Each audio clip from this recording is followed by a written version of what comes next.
అందరికీ నమస్కారం. ఇవాళ 27 డివిజన్లో మా పర్యటన జరగటం ఎంపీ కేశినేని నాని గారి విజయం కోసం, అట్లానే దేవినేని అవినాష్ గారి విజయం కోసం ఇక్కడ మేము ఓట్లు అభ్యర్థించడానికి రావడం జరిగింది. అందరూ కూడా ఆశ్చర్యం ఏంటంటే మాకు పని చేయలేదు అనే మాట ఒక్కళ్ళ నోట కూడా రావట్లా.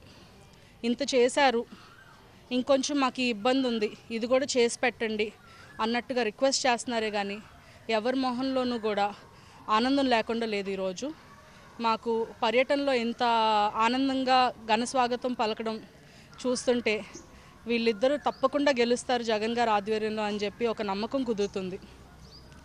ఎంపీ కేశినేని నాని గారు గత 10 సంవత్సరాలుగా ఇక్కడ చేసిన పనులని ఎవరు మర్చిపోలేరు.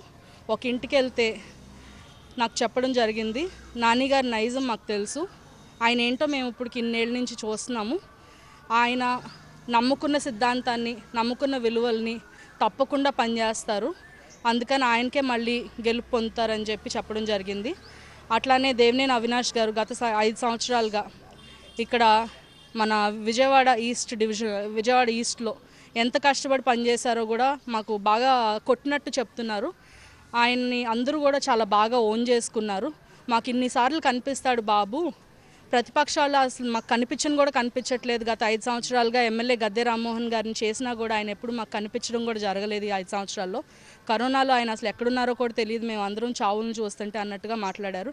అదే దేవినేని అవినాష్ గారిని చూస్తే రోజు ప్రజల మధ్యలో ఉంటూ వాళ్ళ సమస్యలను పరిష్కరిస్తూ జరిగింది. జగన్మోహన్ రెడ్డి గారి ఆధ్వర్యంలో వీళ్ళిద్దరికీ కూడా ఘన విజయం పొందుతారని చెప్పి ప్రజలు మాకు తెలియజేయడం జరిగింది.